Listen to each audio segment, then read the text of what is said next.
Levy व्यवस्था 19 उसकी 9 से 18 आयत, नीति वचन 18 उसकी 8 आयत, नीति वचन 11 उसकी 13 आयत, याकूब 3 उसकी 5 से 10 आयत।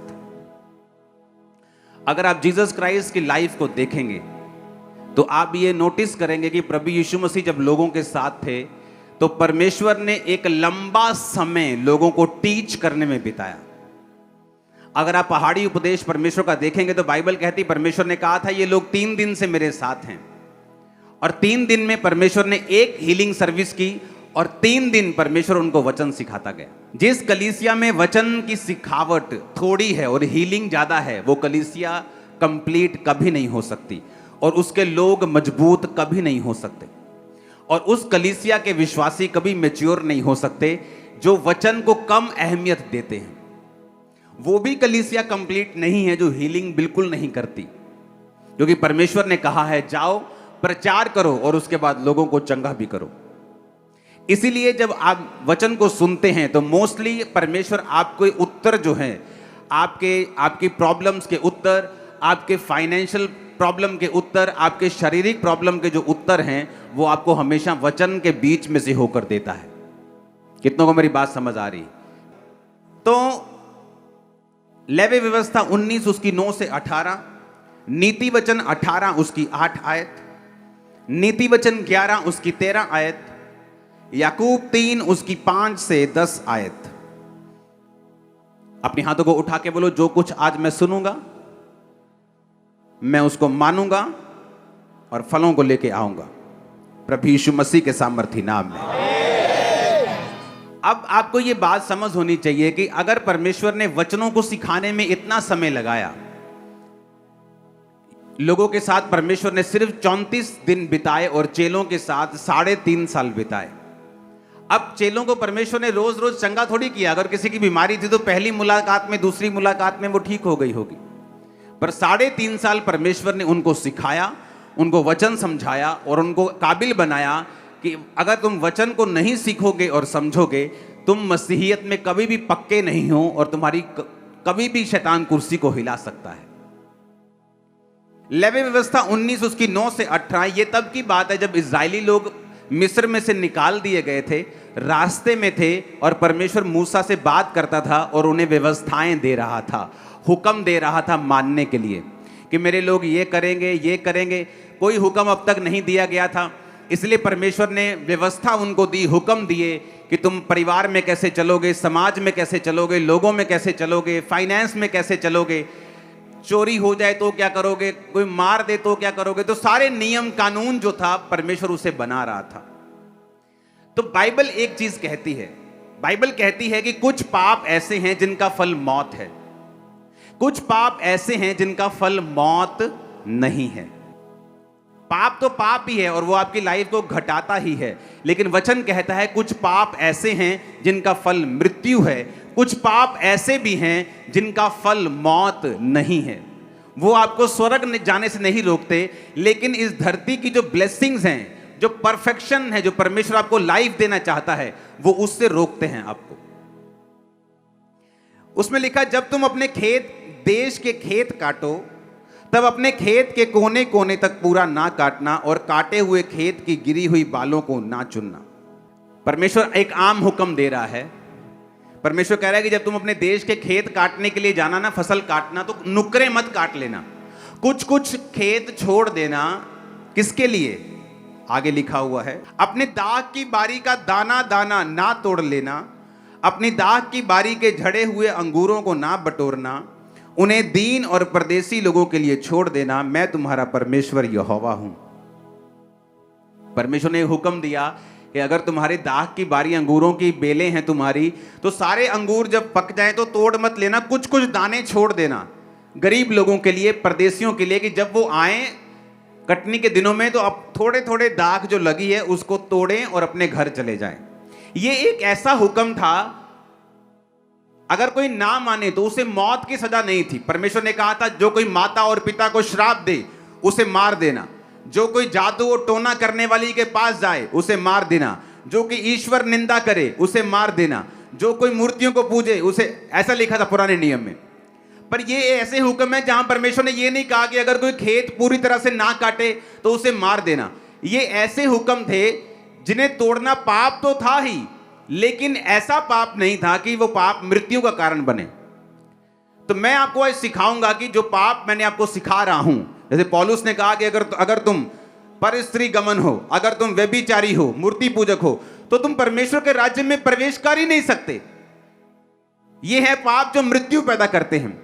और ये हुक्म जो परमेश्वर ने दिए कि परमेश्वर ने कहा भाई साहब तुम्हारे खेत हैं 10 एकड़ हैं तो उनकी नुकरे छोड़ देना, ताकि जो दीनहीन परदेसी लोग हैं वहां पे आए और नुकरे को इकट्ठा कर लें, अपने घर का राशन पानी थोड़ा सा उनका इकट्ठा हो जाए, उनका पेट पल जाए। अब देखो ये हुक्म कोई बहुत बड़े हुक्म नहीं थे, लेकिन थे। मैं आपको इसलिए ये कह रहा हूं कि ऐसे पाप जो बड़े हैं और ऐसे पाप जो छोटे हैं, ये दोनों आपकी लाइफ को इफेक्ट करते हैं और बुरी तरह से करते हैं। परमेश्वर का छोटे से छोटा हुक्म जो बाइबल में दिया गया है, चाहे वो टाइट देना हो, प्रेयर करना हो, माता पिता की आज्ञाओं को मानना हो, किसी के खिलाफ झूठी गवाही ना देना, कुछ भी हो, वो छोटे से छोटा हुक्म जो जीसस क्राइस्ट के मुंह से निकला, वो एक लंबा बड़ा असर आपकी लाइफ के अंदर पैदा कर सकता है। जब आप रूथ की स्टोरी को देखते हैं, आप गांव में बहुत सारे लोग रहते हैं, कितने लोग गांव से आते हैं, पिंडों से आते हैं, हाँ देखो आधे लोग होंगे।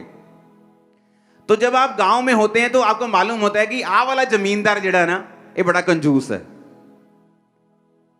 गांव वालों को पता होता है कि कुछ जमींदार ऐसे जो रोज लस्सी बांटते हैं फ्री में। मेरी बात समझ आ रही है कि नहीं? उनके घरों से लोग रोज लस्सी लेने के लिए जाते हैं फ्री में। कुछ जमींदार होते हैं जो बड़े टाइट होते हैं, जो बड़े कंजूस होते हैं। तो लोगों को मालूम होता है कि मेरे जो गांव का जमींदार है वो कैसा है, लैंडलॉर्ड कैसा है।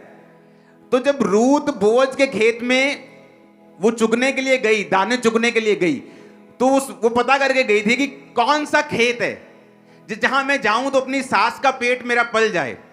क्योंकि मजदूर से पूछता है कि भाई साहब काम कहां अच्छा मिलेगा, ये वाला मालिक अच्छा है, मजदूरी रोकता तो नहीं है, ये वाली दुकान अच्छी है, मजदूरी रोकती तो नहीं है, ये वाली कंपनी अच्छी है ना, मजदूरी खाती तो नहीं है। तो मजदूर का भाई होता है एक तरह से। तो वो बोअज के खेत में क्यों गई? क्योंकि बोअज, बाइबल कहती है, परमेश्वर के हुक्मों को मानने वाला व्यक्ति था। उसे मालूम था कि जब वो खेत काटेगा तो खेत की नुक्करें नहीं काटेगा। तो मजदूरों को यह बात मालूम थी कि बोअज नाम का बंदा है, वो खेत छोड़ देता है, आसपास नुक्करें छोड़ देता है, बड़ा वहां पे दाना मिलेगा। और परमेश्वर ने यह भी कहा था कि जब तुम फसल इकट्ठी करते हो ना, जो गिर जाए तुम्हारे इकट्ठी करते करते जमीन पे, उसे चुगना मत, वो भी दीनहीन और परदेशियों के लिए छोड़ देना। तो सब मजदूरों को मालूम था कि इस खेत में अन्न बड़ा मिलेगा। तो रूथ इसी पूछपुछाहट में, क्योंकि वो जानती नहीं थी उस इलाके को, तो सडनली उसको सपना तो आया नहीं होगा ना, वो इस इलाके को जानते, तो लोगों से उसने पूछा होगा। तो लोगों ने बोअज का खेत रिकमेंड किया कि वहां पे चली जा, तेरे को कुछ ना कुछ अब तेरी बूढ़ी सास के लिए तेरे लिए जरूर मिल जाएगा। अब देखो, एक हुक्म जो मृत्यु का कारण नहीं है, जो नहीं मानता, लालच कर जाते हैं लोग, मर नहीं जाते। लेकिन अगर बोअज ने सारे खेत को काट लिया होता, और उसकी आदत होती कि वो सारे खेत काट लेता है, कुछ छोड़ता नहीं है, मैं आपको दावा करता हूं रूथ जैसी एक अच्छी औरत, एक काबिल औरत, एक विश्वासी औरत उसकी लाइफ में कभी भी एंटर ना कर पाती। कितने मेरी बात को समझ रहे हैं? एक छोटा सा हुक्म, एक स्मॉल सा हुक्म, किस तरह से देखो उसकी लाइफ में पैसा था, वो बोअज अमीर था, लैंडलॉर्ड था, पैसे थी, बरकत थी, नौकर चाकर थे, सब कुछ था, लेकिन मैरिज नहीं थी। आपकी लाइफ में कुछ टेस्टिमनीज ऐसी होती हैं, वो तब तक नहीं बनती जब तक आप अपने आप को परफेक्ट नहीं करते। कुछ लोग बोलते हैं मैं मूर्ति पूजा तो नहीं कर रहा हूं जी, मैं व्यभिचार नहीं कर रहा हूं जी। अब ये बात नहीं है। कई बार परमेश्वर आपको आपकी लाइफ की बड़ी टेस्टिमनी देने से पहले वो चाहता है आप छोटे छोटे गुनाह भी जो करते हैं उसको ना करें, परफेक्ट लाइफ रखें, ताकि परमेश्वर आपको वो लाइफ दे सके जो आपको देने के लिए, जिसके लिए आपको बुलाया गया है, जिसके लिए परमेश्वर ने आपको अपने पास बुलाया है। लेकिन अब परमेश्वर अब्राहम को बच्चा देना चाहता था, लेकिन अब्राहम परफेक्ट नहीं था, इसलिए परमेश्वर 99 साल का जब वो था, परमेश्वर आते हैं उसके दर्शन में, बोलते हैं अब्राहम मेरी उपस्थिति में चलता जा और सिद्ध होता जा। अब्राहम बोलता था परमेश्वर 24 साल हो गए तेरा पीछा करते, अभी भी मुझे सिद्ध होना है क्या? अब तो बातें कम कर, बच्चा दे मुझे। लेकिन परमेश्वर जानते थे कि जो मैं तुझे देना चाहता हूं, कई बार आपकी लाइफ में 5 टेस्टिमनीज बन चुकी हैं, बड़ी 6 टेस्टिमनीज बन चुकी हैं, लेकिन अभी भी एक ऐसी गवाही बाकी है जिस पर आपकी लाइफ डिपेंड करती है। कितने मेरी बात को समझ रहे हैं? मेरी लाइफ में ऐसा था, बहुत सी गवाहियां थी, लेकिन अभी भी कुछ टेस्टिमनीज ऐसी थी जिन पर मेरा पूरा जीवन निर्भर करता था। तो क्या करूं? खींच आती थी, खिजाहट आती थी, गुस्सा आता था, प्रभु के ऊपर निकालता था, प्रेयर बंद कर देता था, ड्रामे चलते थे, कोई फायदा नहीं होता था। फिर से दोबारा उसी प्रेजेंस में आना पड़ता था, कुड़कुड़ाकर अपनी ब्लेसिंग को मैं लेट करता था। तो परमेश्वर ने मुझे सिखाया कि मुझे परफेक्ट होना पड़ेगा, मुझे सीधा चलना पड़ेगा, मुझे धीरज रखना पड़ेगा, मुझे आत्मा के फलों को बनाना पड़ेगा, मुझे छोटे हुक्मों से लेकर बड़े हुक्मों को मानना पड़ेगा, ताकि वो आशीष मेरी लाइफ में जब आए तो वो कंप्लीट हो जाए। कितने मेरी बात को समझ रहे हैं? अब देखो, है छोटा सा हुक्म, परमेश्वर ने ऐसे ही बोला मूसा को कि जब दाख इकट्ठी करना तो सब इकट्ठी मत कर लेना, जब खेत काटना सारे मत काट लेना। अब एक धर्मी बंदा जो प्रभु से प्यार करता है, मैं आपको दावा करता हूं, वो छोटी आज्ञा हो बड़ी आज्ञा हो, वो उस आज्ञा को कभी भी तोड़ता नहीं, कभी भी नहीं ब्रेक करता उस आज्ञा को, कभी भी तोड़ता नहीं, छोटी हो चाहे बड़ी हो। लेकिन जो नॉन सेंसिटिव अनसेंसिटिव लोग होते हैं, जिनको सेंस नहीं होती, जो आत्मिक डफर होते हैं, उनको मतलब नहीं है, वो छोड़ते कोई नहीं, परमेश्वर साढ़े नाल ही है, वो कोई नहीं, चिंता नहीं करनी, और अब माफ करने वाला परमेश्वर, वो है माफ करने वाला। लेकिन पता नहीं कौन सी छोटी एक आदत है तुम्हारी बुरी, जो तुम्हारी लाइफ की एक बड़ी गवाही को रोक के बैठी।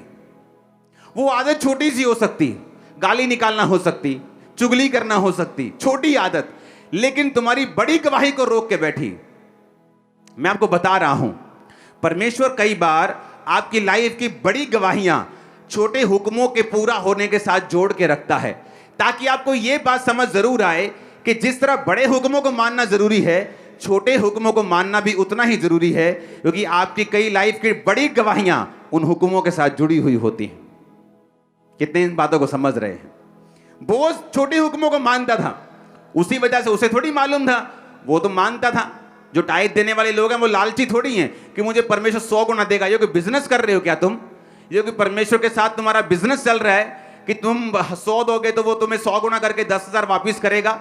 नहीं, जो खुदा से प्यार करने वाले लोग हैं, आउट ऑफ लव, प्रेम के कारण, खुदा से प्यार के कारण, वो छोटे और बड़े सब प्रकार के हुक्मों को मानते हैं।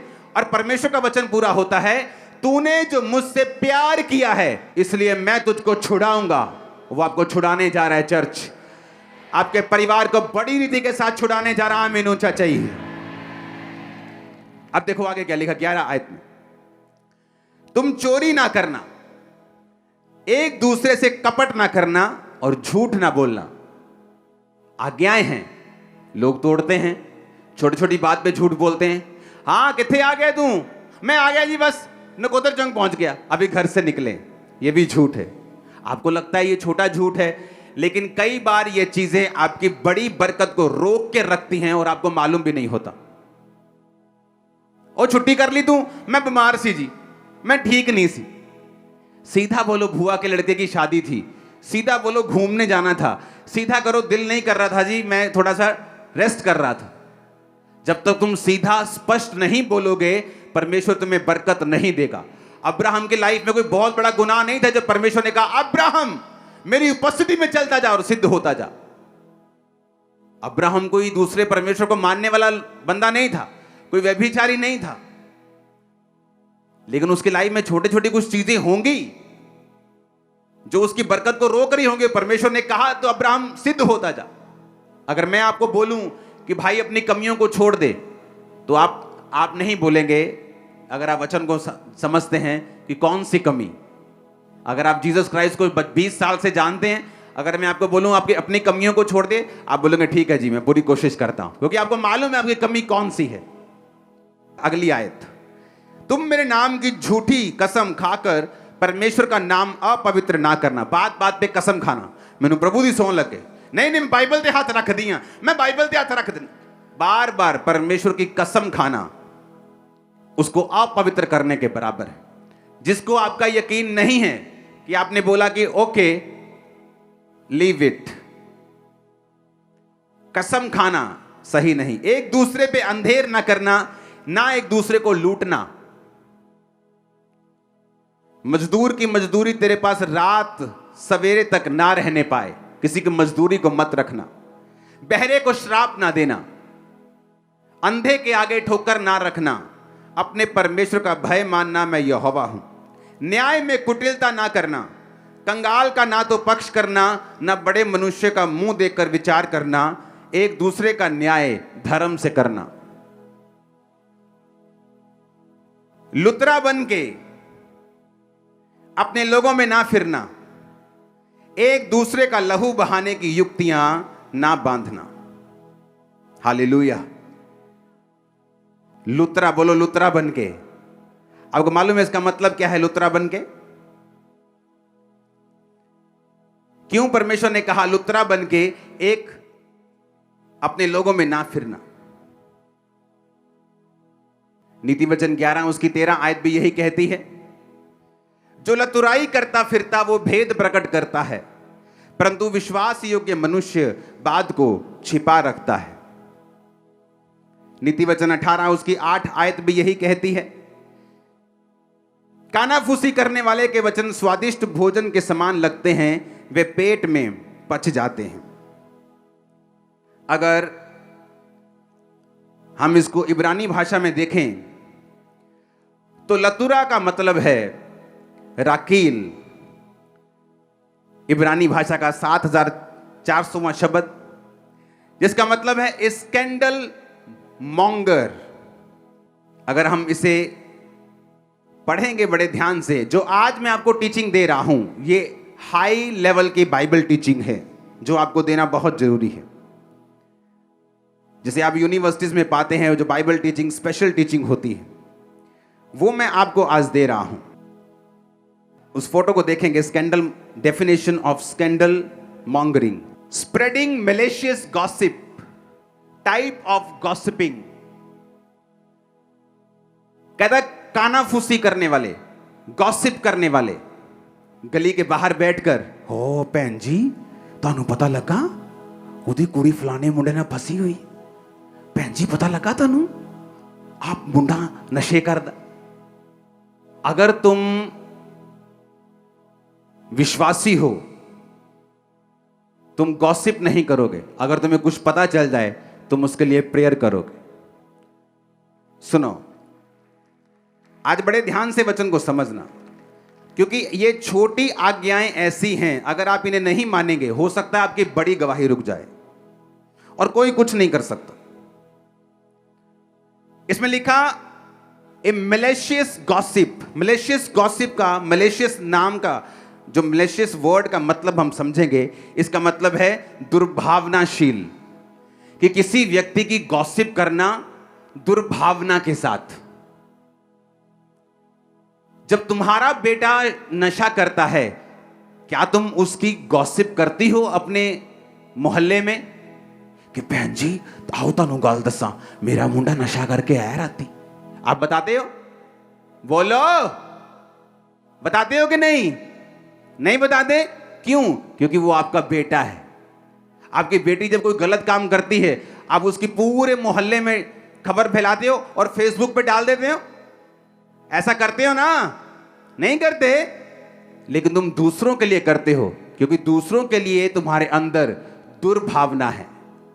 जीसस क्राइस्ट ने कहा कि राकील का मतलब, लतुरे का मतलब है राकील। राकील का मतलब है एक स्कैंडल मॉन्गरर, जिसका मतलब है ऐसा व्यक्ति जो मैलिशियस गॉसिप करता है, जो गॉसिप करता है, जो गप्पे मारता है दुर्भावना के साथ, जिसके अंदर दुर्भावना है। क्योंकि मैं आपको एक चीज बताना चाहता हूं, नीति वचन 11 उसकी 13 आयत का ये सार मैंने लिखा है, आप उसे देखो, जहां परमेश्वर ने कहा जो लतुराई करता फिरता वो भेद प्रकट करता, परंतु विश्वास योग्य मनुष्य बात को छिपा रखता है। ओके, इसको पढ़ेंगे सिर्फ। धर्म ग्रंथ का ये अंश हमें सिखाता है कि गप की आदत या प्रवृत्ति का मार्ग शास्त्रों में वर्जित है, कि गप्पे लगानी, गॉसिप करनी दुर्भावना के साथ किसी व्यक्ति की बाइबल में वर्जित है और ऐसा नहीं होना चाहिए। विशेष रूप से भाइयों और परिवार के सदस्यों के बीच, कौन से भाई?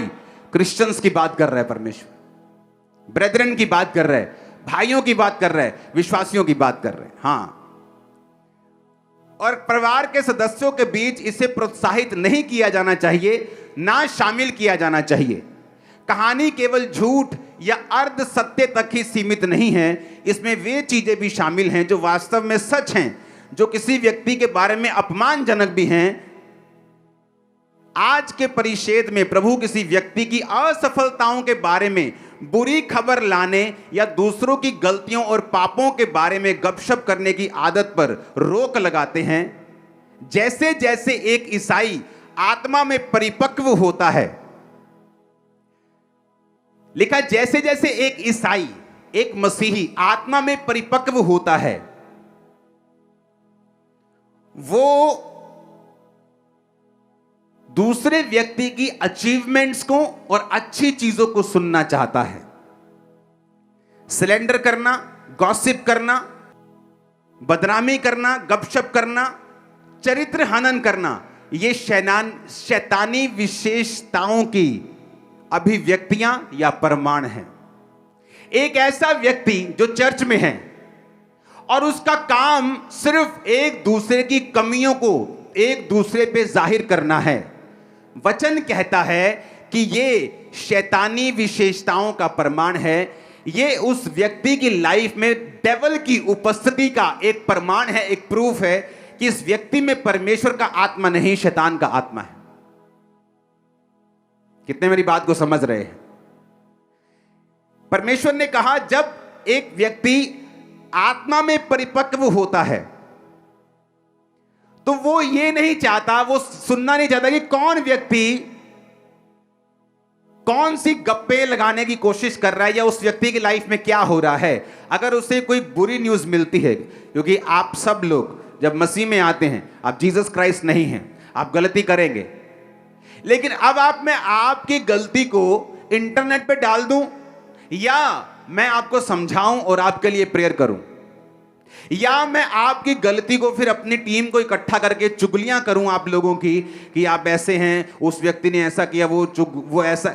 चुगलियां करने वाले लोग, बाइबल कहती है उनकी लाइफ में ये प्योर प्रमाण है कि शैतान उनकी लाइफ के अंदर है और काम कर रहा है।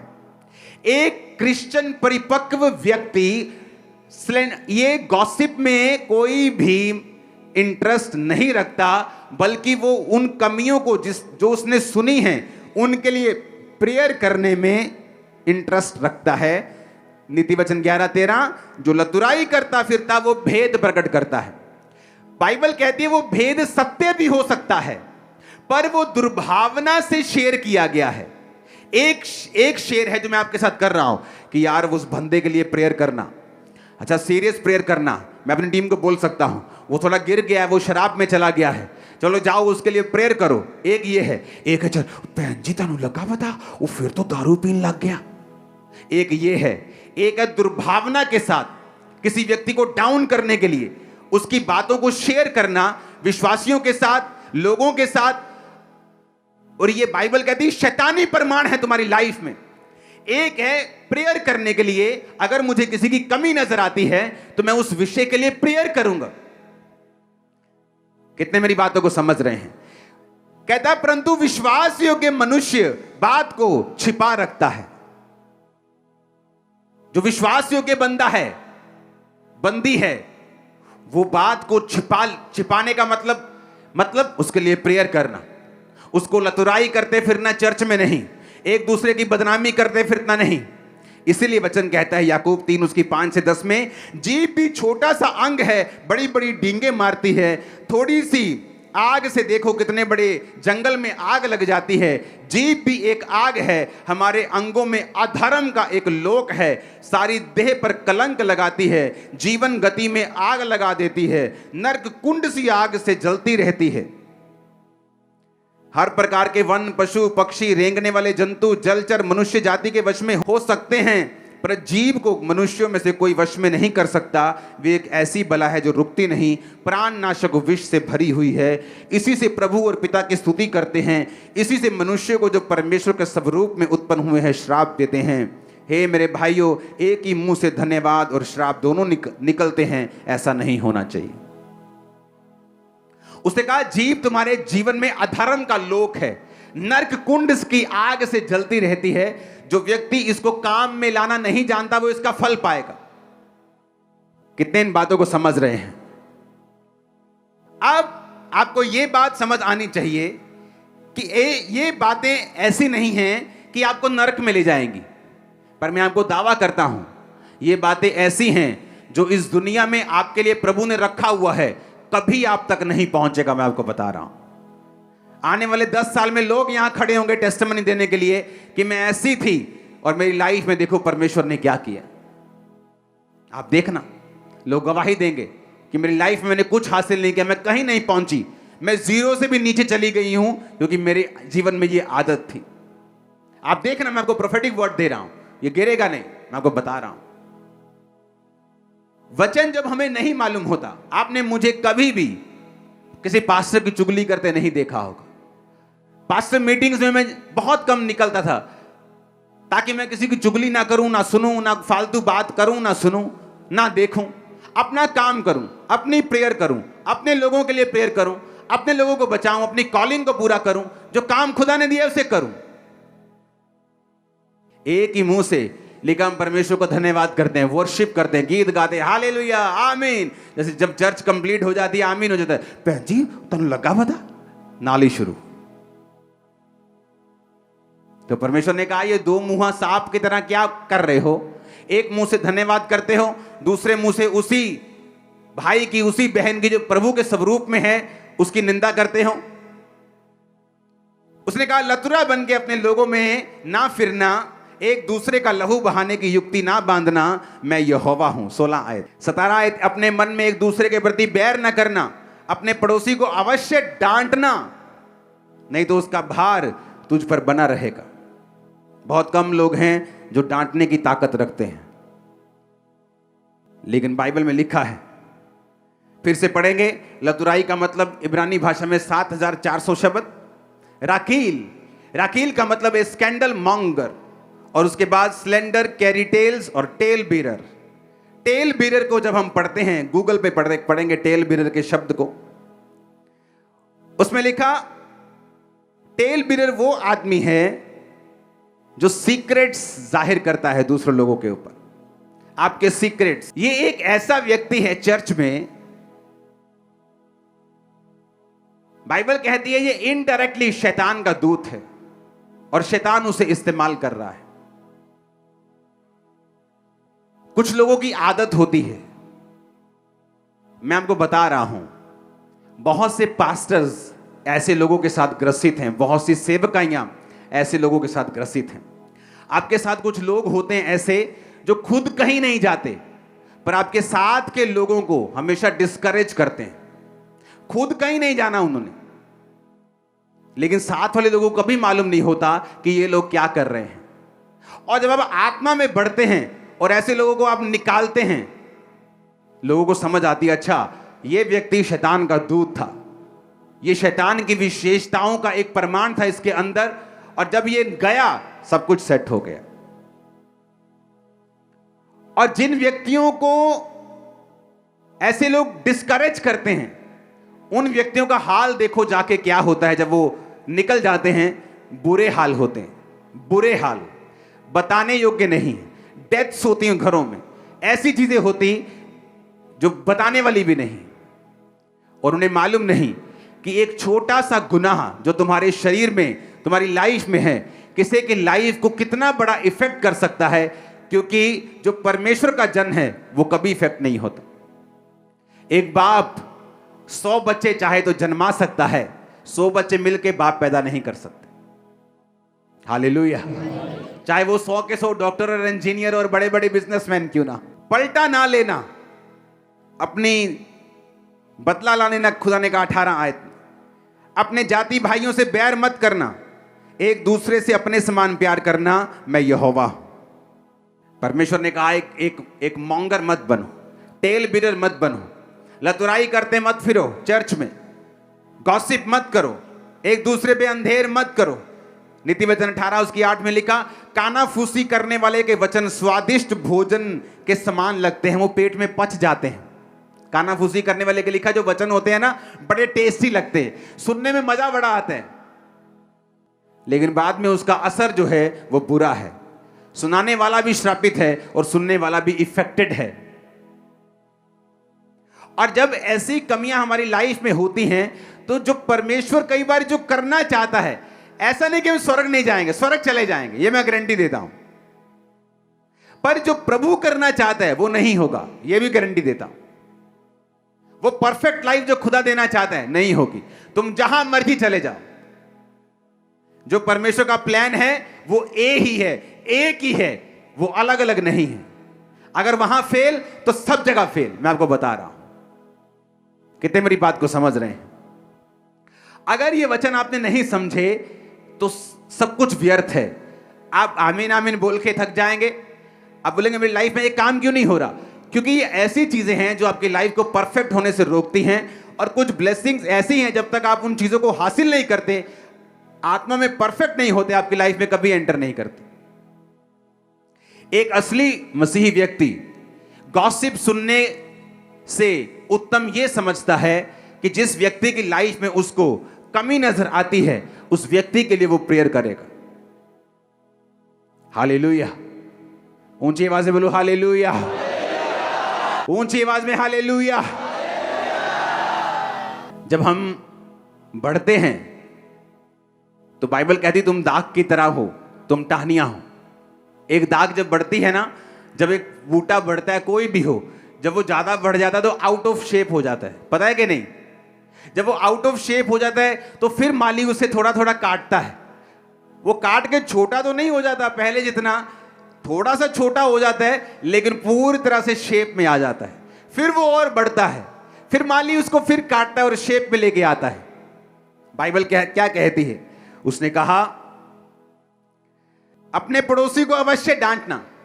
पड़ोसी कौन? आपका नेबर नहीं, जो आपके मकान में रहता है, आपके मकान के साथ, वो उसकी बात नहीं कर रहा। पड़ोसी का मतलब जो आपके सबसे करीब है, जिसको आप जानते हैं। मुझे याद है जब मैं अपने स्पिरिचुअल फादर के पास नाइजीरिया में जाया करता था, तो वहां पे अच्छी तरह से मेरी धुलाई होती थी, आत्मिक धुलाई। तो सारी कमियां वहां निकल जाया करती थी। तुम्हारी लाइफ में एक भी जन ऐसा नहीं है जो तुम्हें डांट सके। जिसको बाप ने नहीं डांटा, मेंटर ने नहीं डांटा, उसको दुनिया ने डांटा है, उस दुनिया ने उसको मारा है। जिसने बाप की मार खाई है, उसने दुनिया को नचाया है अपने इशारों पर। मैं आपको बता रहा हूं, उसको दुनिया नहीं नचा सकी, उसको दुनिया घुमा नहीं सकी, उसको दुनिया मार नहीं सकी। तुम्हारी लाइफ में एक बंदा भी ऐसा नहीं है जिसकी तुम डांट खा सको। शर्म आनी चाहिए। बाइबल कहती है चुगलियां करने वाले लोग, गॉसिप करने वाले लोग। फिर से पढ़ेंगे उस हिंदी के पदों को, उस बाइबल टीचिंग को पढ़ेंगे फिर से। धर्म ग्रंथ का ये अंश, कौन सा अंश? नीति वचन 11 उसकी 13 आयत को पढ़ेंगे साथ साथ। जो लतुराई करता फिरता वह भेद प्रकट करता है, परंतु विश्वास योग्य मनुष्य बात को छिपा रखता है। ये वाला अंश की बात कर रहा है। धर्म ग्रंथ का ये अंश हमें सिखाता है कि गपशप, गॉसिप करने की आदत, चुगलियों की आदत या प्रवृत्ति का मार्ग शास्त्रों में वर्जित है। बाइबल में इसका वर्जित मतलब मना है, और ऐसा नहीं होना चाहिए। विशेष रूप से भाइयों, परिवार और परिवार के सदस्यों के बीच इसे प्रोत्साहित ना किया जाए, ना शामिल किया जाए। कहानी, गपशप की कहानी केवल झूठ और अर्ध सत्य तक सीमित नहीं, इसमें वो चीजें भी शामिल जो सच्चाई हैं। गॉसिप करने वाला जरूरी नहीं झूठ बोलेगा, वो सच भी बोल सकता है, पर है वो शैतानी, है वो झूठा। उसका ओरिजिन, उसका जन्म शैतान से हुआ है। कितने मेरी बातों को समझ रहे हैं? और इसी वजह से जब लोग जो बाइबल के पदों को नहीं समझते, ऐसे लोगों से जब मेल मिलाप करना शुरू करते हैं, वो गिर जाते हैं। अब आगे पढ़ेंगे।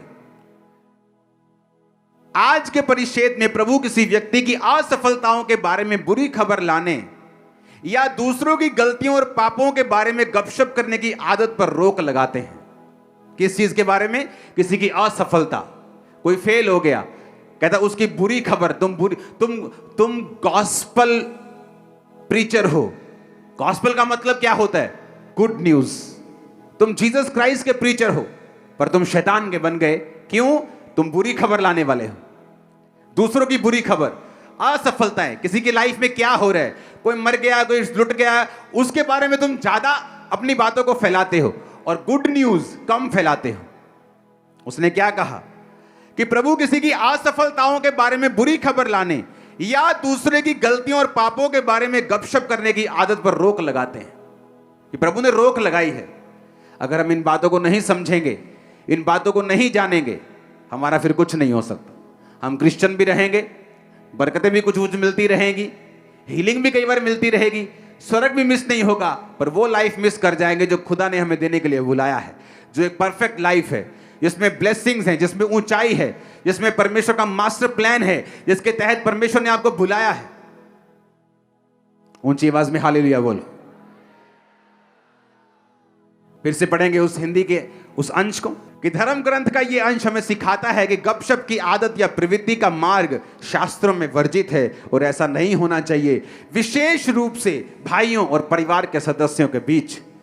कि विशेष रूप से क्रिश्चियंस, मसीही लोग, वो किसी भी डिनोमिनेशन से क्यों ना हो, किसी भी मिशन से क्यों ना हो, वो कैथोलिक हो, वो CNI हो, वो पेंटिको, किसी भी तरह के क्यों ना हो, परमेश्वर ने कहा उनके बारे में गपशप करने की आदत, उस पर रोक लगाता है परमेश्वर।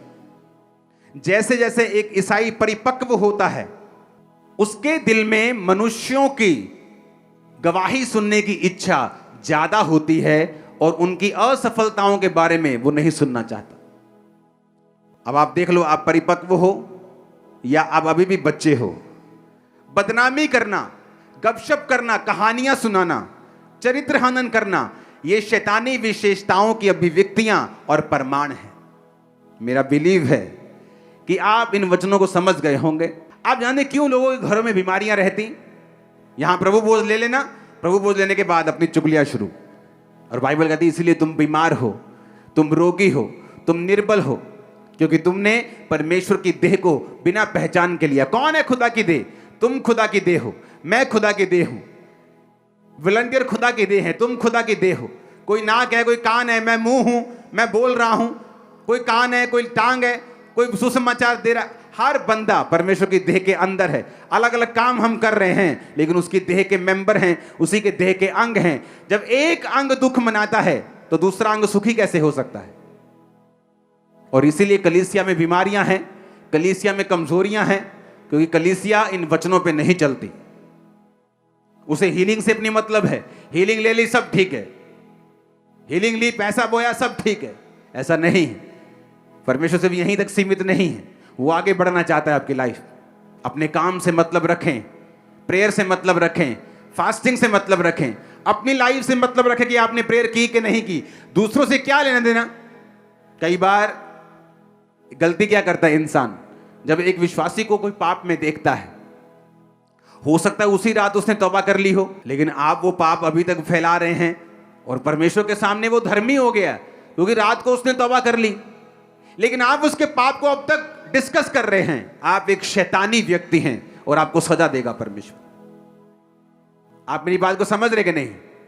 जब आप उस व्यक्ति की बात कर रहे हैं, सिलेंडर कर रहे हैं उसको, आप टेल बीरर हैं, आप मैलिशियसली, आप दुर्भावना से उसकी बातों को शेयर कर रहे हैं, खुदा पूछता है ये किसकी बात कर रहा है? ये तो वो वाला बंदा नहीं जो रात को तौबा कर ली थी जिसने, ये तो माफी पा गया है, ये तो मेरा बच्चा है। तो ये कौन है जिसके बारे में ये बात कर रही है? क्योंकि बाइबल क्या कहती है, शैतान का नाम परमेश्वर पता क्या रखता है? दोष लगाने वाला। शैतान की आदत है, वो आपके विषय में प्रभु के सामने दोष लगाता है। ये देख तेरा बंदा, ऐसा इसको मार के देख, तेरा नाम नहीं लेगा, अच्छा इसको बीमार करके देख, तेरा नाम नहीं, दोष लगाता है। और जब एक विश्वासी को आप ये काम करता हुआ देखें, आप उसके पीछे नोट कर लेना, मेरी बात को कभी गलत नहीं होगी, उसके पीछे शैतान नहीं है, प्योर शैतान है, प्योर वाला। बोलते ना यार देसी घी नहीं मिलता जी, शुद्ध मिलता है देसी। तो समझ लेना कि शुद्ध शैतान इस बंदे के अंदर है। और मोस्टली ऐसे विश्वासियों के रूप में आपको मिलेंगे। अविश्वासी आपको ऐसा नहीं मिलेगा, लेकिन विश्वासी मिलेगा, क्योंकि जब शैतान आपको बाहर से नाश नहीं कर सकता, वो आपको ज्वाइन कर लेता है अंदर से।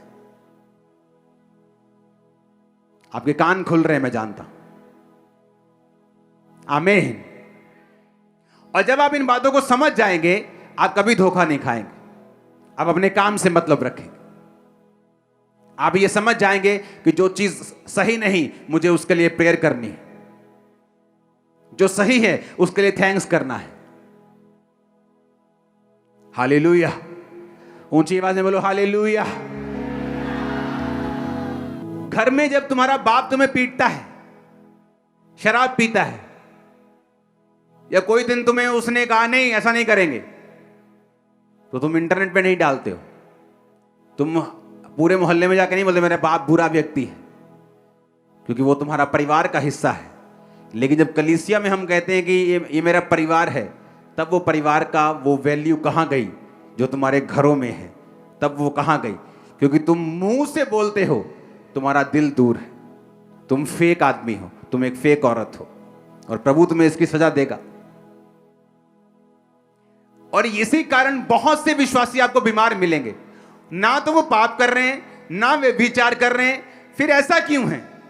क्योंकि ये चीजें आपकी लाइफ में शैतान का एक पॉइंट कांटेक्ट बन जाता है, जहां से वो एंट्री मारता है और काम करता है।